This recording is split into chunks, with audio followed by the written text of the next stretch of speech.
Yesu ashimwe inshuti zanjye aho muri hose ndabasuhuje cyane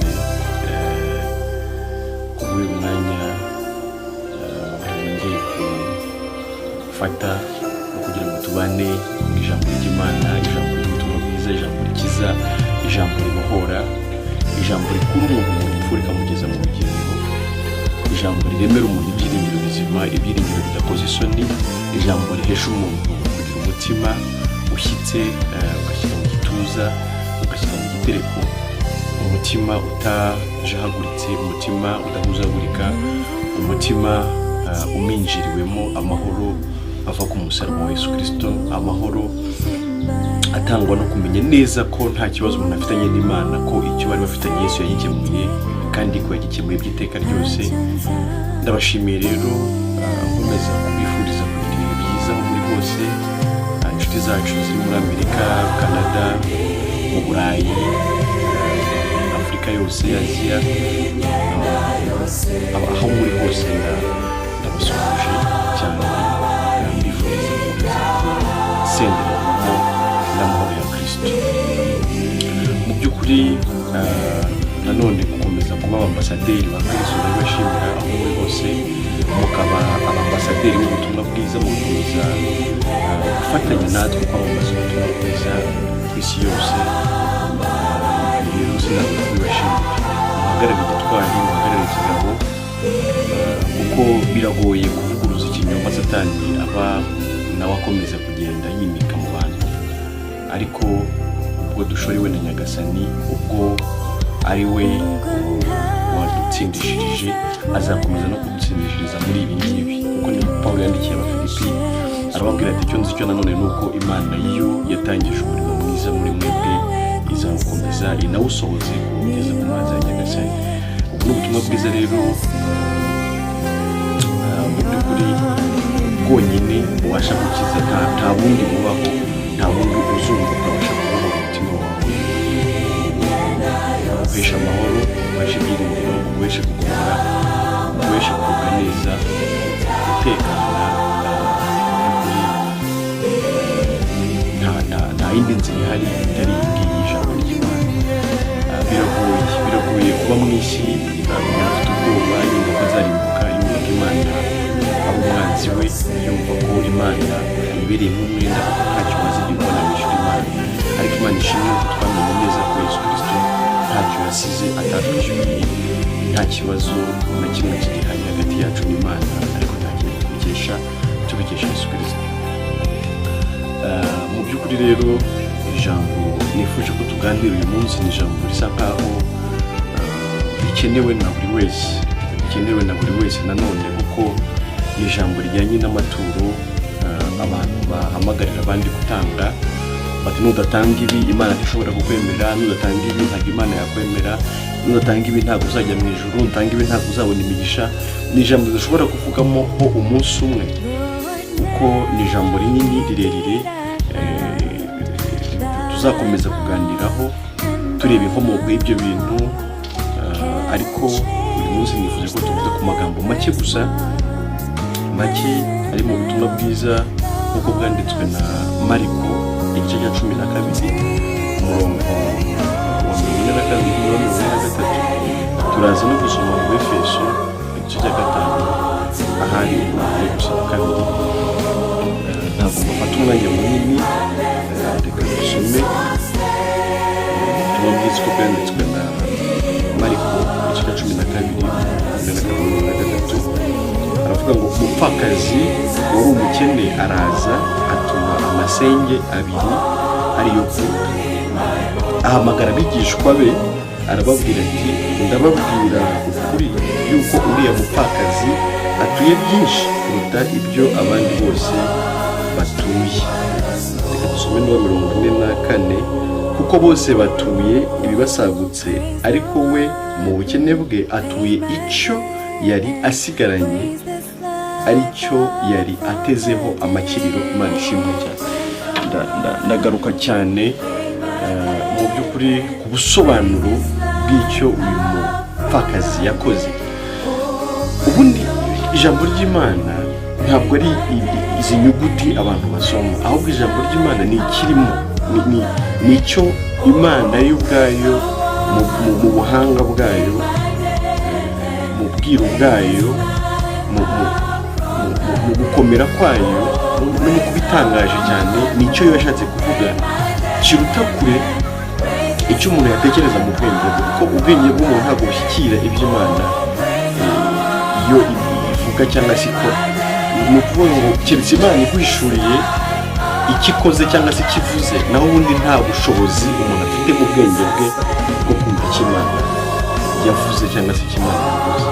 N'umurongo umwe ushobora kuwusoma imyaka n'imyaka, Imana itaguhishuriye idashobora kumva ikintu kimwe. Mu by'ukuri rero umuntu araza agasoma gutya agahita aterura akavuga ati dore birakwiye ko umuntu icyo yari asigaranye, icyo umuntu yari afite agitanga.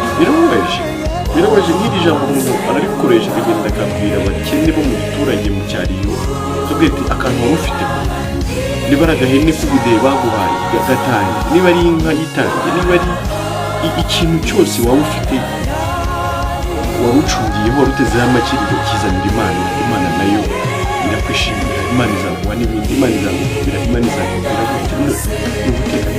Birababaje rimwe na rimwe tuvuga tubabaye, Imana izajya itumara umubabaro, kandi gutuma barasi ikindi ni uko abantu barushaho kumenya ukuri, bakava mu rujijo, bakareka komeza kwibwa no gusahurwa no gutekwaho imitwe. Ntabwo mu by'ukuri Yesu yaje kugira ngo abantu bamukorere. Ni ko kuvuga rwose, ntabwo naje gukorerwa, ahubwo naje nge kuba ninjye ukorera abandi no gutanga ubugingo kugira ngo mbe ishuri y'ubugingo bwa benshi. Ntabwo Imana yatanga Yesu ngo nirangiza dusabe n'amafaranga kugira ngo twemere, ntabwo bibaho. Ituro ry'uno mupfakazi rero ndagira ngo rigarukeho cyane. Ituro ry'umupfakazi kuko tubisomye aha ngaha mu ijambo ry'Imana, kuko ryanditswe na Mariko igice cya 12 umurongo wa 42 twagejeje ku 44. Icyatumye Yesu ashima uyu mupfakazi ni iki? Ese ubundi iki cyari ikihe gihe? Nabyo abantu bajya bimenya. Iki cyari igihe cya mbere y'urupfu rwa Yesu Kristo. Yesu yari atarapfira ku musaraba ngo azuke. Icyo gihe rero hari hagikorwa ya mihango yo mu isezerano rya kera, yari igikoreshwa. Nubwo Yesu yari ahari, ariko burya Yesu nawe yabayeho mu gihe cy'amategeko, yabayeho nawe agengwa n'amategeko. Icyo gihe cyaje gusozwa no gupfa kwe no kuzuka kwe. Ntabwo isezerano rya kera bivuze ngo guhera mu itangiriro kugeza muri Malaki, cyangwa se irya kabiri bivuze ngo guhera muri Matayo kugeza mu byahishuwe. Oya, si ibyo ngibyo, niko abantu babitekereza, ariko ntabwo ari byo. Ahubwo isezerano rya kera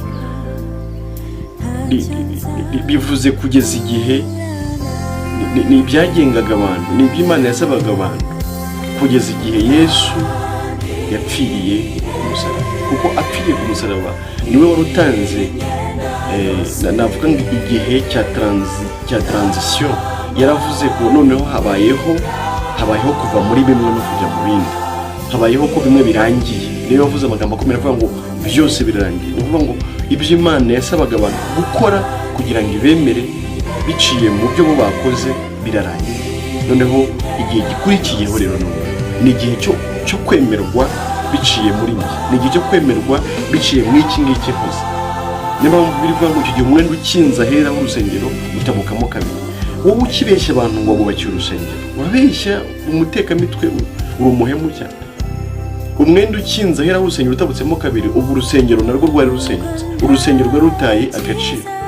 Nibyo Yesu yaravuze ngo ni mu rusenyi, hanyuma njye nzubaka urusengero rwanjye mu gihe cy'iminsi 3. Yaravuze iki? Yaravuze napfa akazuka urusengero ruzaba rutaye agaciro. Kuko muri urwo rusengero habagamo abatambyi bari bashinzwe gutambira abantu ibitambo, bari abahuza b'abantu n'Imana, ariko biciye mu bitambo babatambiraga.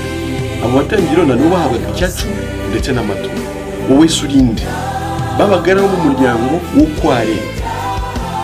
Yesu rero apfiriye ku musaraba, umwenda ukinze ahera cyane, aho niho bagiraga abantu ubutabutsemo kabiri. bari magambo ngo nta muntu ukigiriye abantu ku Mana igishobotse, kuko hahandi wabagiraga ntahagihari.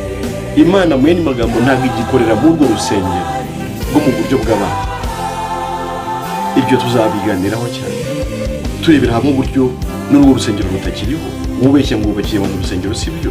Urusengero rwari rumwe rwubatswe na Salomo umuhungu wa Dawidi, afite uburyo agomba kurwubaka rukagira hera na hera cyane.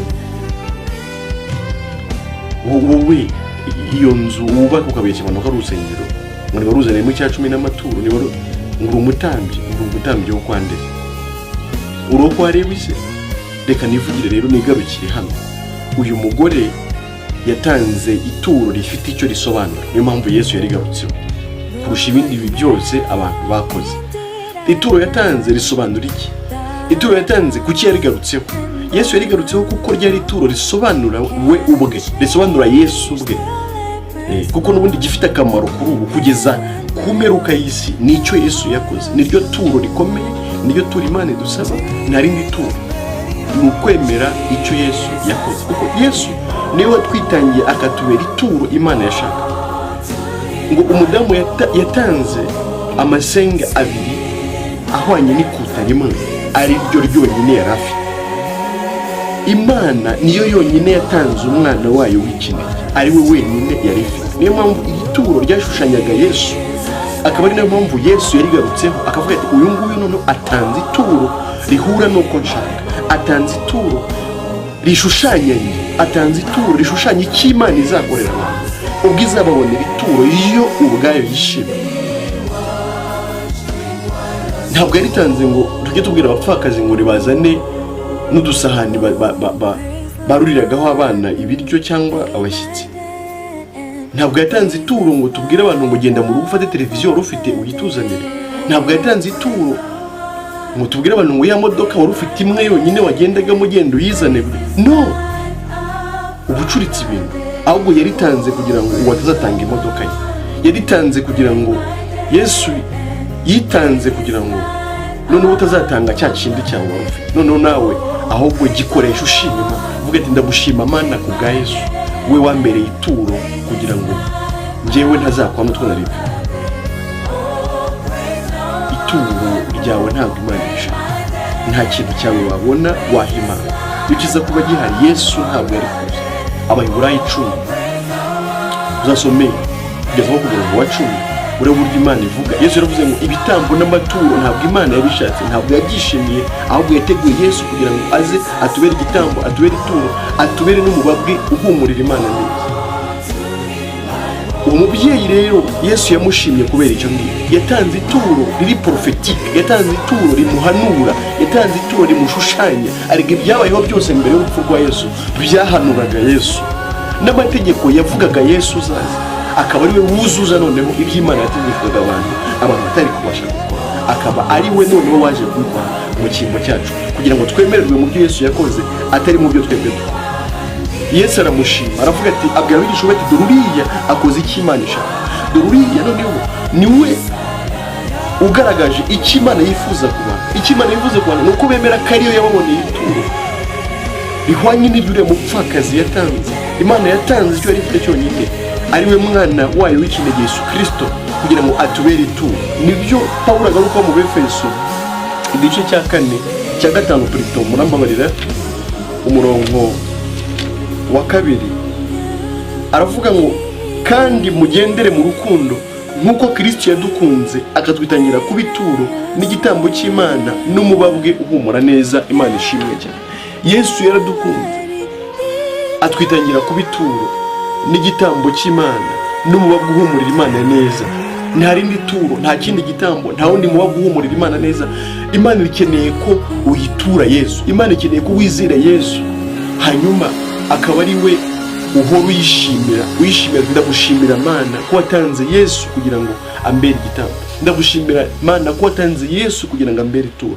Ndagushimira Mana ko watanze Yesu kugira ngo ambere umubabwe uguhumurira neza. Ndagushima Mana ko ibyo ntari kubasha kugutura wabinkoreye muri Yesu Kristo.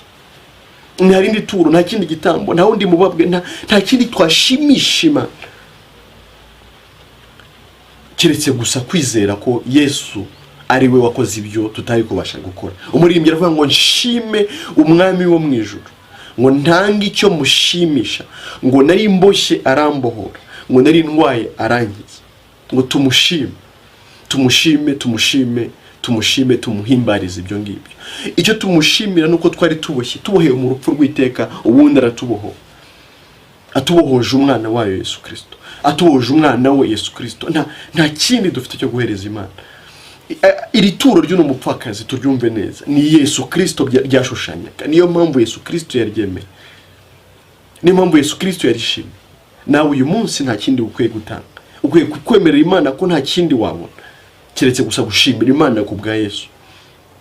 Ngo ayo mashimwe ameze gutyo, ayo mashimwe ava mu kanwa k'abakiranutsi, uko bayishimira bayibwira ngo warakoze kuduha Yesu kugira ngo atwitangire, warakoze kuduha Yesu kugira ngo atubere igitambo, warakoze kuduha Yesu kugira ngo atubere ituro, warakoze kuduha Yesu kugira ngo atubere umubabwe uguhumurira neza. Ayo niyo mashimwe Imana yemera, ayo niyo maturo, ayo nibyo bitambo Imana ishima. Rekeraho kwibwa, rekeraho kwiba nawe, rekeraho rwose. Ntabwo uri umutambyi, ntabwo uri uwo kwa Lewi. Kuki wiba abantu? Kuki wiba abantu? Abo bose Imana yarabasezereye, itanga umwana wayo, naho bakoreraga irahasenya. Ubwo umwenda ukingiriza aho bagiraga abantu watabukagamo kabiri. Yari isezereye abatambyi, yari isezereye ibitambo, yari isezereye amaturo, yari isezereye ikintu cyose cyakorwaga mu rugo rusengero, kugira ngo noneho abantu bemererwe muri Yesu Kristo, batemerewe mu kindi kintu icyo ari cyo cyose. Wa mugore Yesu yahuriye nawe kwiriba agiye kuvoma, ni inkuru dusanga muri Yohana 4. Yaramubwiye ngo basogokuruza basengeraga Imana kwino misozi, ariko namwe nk'abayuda mukavuga ko abantu bakwiriye gusengera Imana mu rusengero rw'i Yerusalemu kwa Salomo, urusengero Salomo yubakiye Imana. Yesu aramubwira ngo mugore nyizera, igihe kirageze kandi kirasohoye ubwo abantu batazaba gisengera Imana ku misozi cyangwa se mu nsengero ibunyanaka, ngahubwo ngo abasenga data by'ukuri bamusengera mu kuri no mu mwuka, ngabo nibo data ashaka ko bamusenga. Igihe cyararangiye cyo gusengera Imana mu rusengero, cyo kwitura amaturo mu nsengero, cyo kwishyira ibya 10 mu nsengero, cy'amakorari n'ibindi abantu bahimba. Icyo gihe cyararangiye. Igihe gihari nicyo gusengera Imana mu kuri no mu mwuka. Yesu niwe kuri, ni nawe mwuka.